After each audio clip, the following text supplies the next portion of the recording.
रवि एक पत्रकार को एक पुरानी हवेली के बारे में पता चला, जिसके बारे में कहा जाता था कि वहां अजीब घटनाएं होती हैं। यह हवेली शहर से दूर एक सुनसान जगह पर थी और कई लोगों ने दावा किया था कि उन्होंने वहां अजीब आवाजें सुनी थीं और रहस्यमयी परछाइयां देखी थीं। रवि ने सोचा कि यह सिर्फ अफवाह होगी, लेकिन उसकी जिज्ञासा ने उसे वहां जाने के लिए मजबूर कर दिया। एक रात कैमरा और टॉर्च लेकर वह हवेली पहुंचा। हवेली जर्जर हालत में थी। टूटी खिड़कियां, जाले और चारों तरफ सन्नाटा था। अंदर कदम रखते ही उसे ठंडी हवा का झोंका महसूस हुआ और उसकी रीढ़ में सिहरन दौड़ गई। जैसे ही वह अंदर गया, उसे लगा कि कोई उसकी हर हरकत पर नजर रख रहा है। अचानक एक दरवाजा अपने आप जोर से बंद हो गया। रवि ने इधर उधर देखा, लेकिन वहां कोई नहीं था। उसने हिम्मत जुटाकर हवेली के अंदर की तस्वीरें लेनी शुरू की। तभी उसे लगा कि किसी ने उसके कंधे पर हाथ रखा है।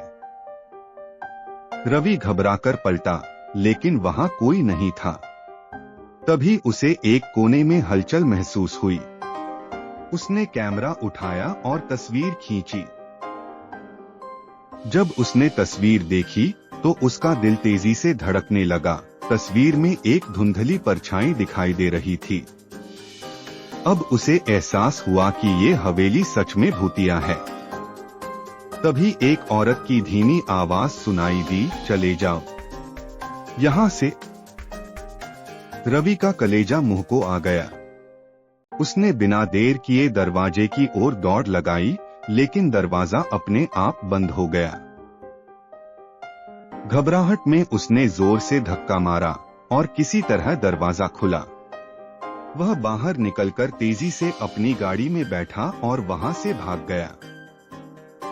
अगले दिन जब उसने अपने कैमरे की तस्वीरें ध्यान से देखीं, तो एक तस्वीर में साफ साफ एक औरत की धुंधली आकृति नजर आई। उसके चेहरे पर गहरा दुख और गुस्सा था। रवि ने बाद में गांव वालों से पूछा तो पता चला कि कई साल पहले एक महिला की उसी हवेली में रहस्यमयी मौत हुई थी और तब से वह आत्मा वहां भटक रही थी। रवि ने तय किया कि वह दोबारा उस हवेली की तरफ कभी नहीं जाएगा।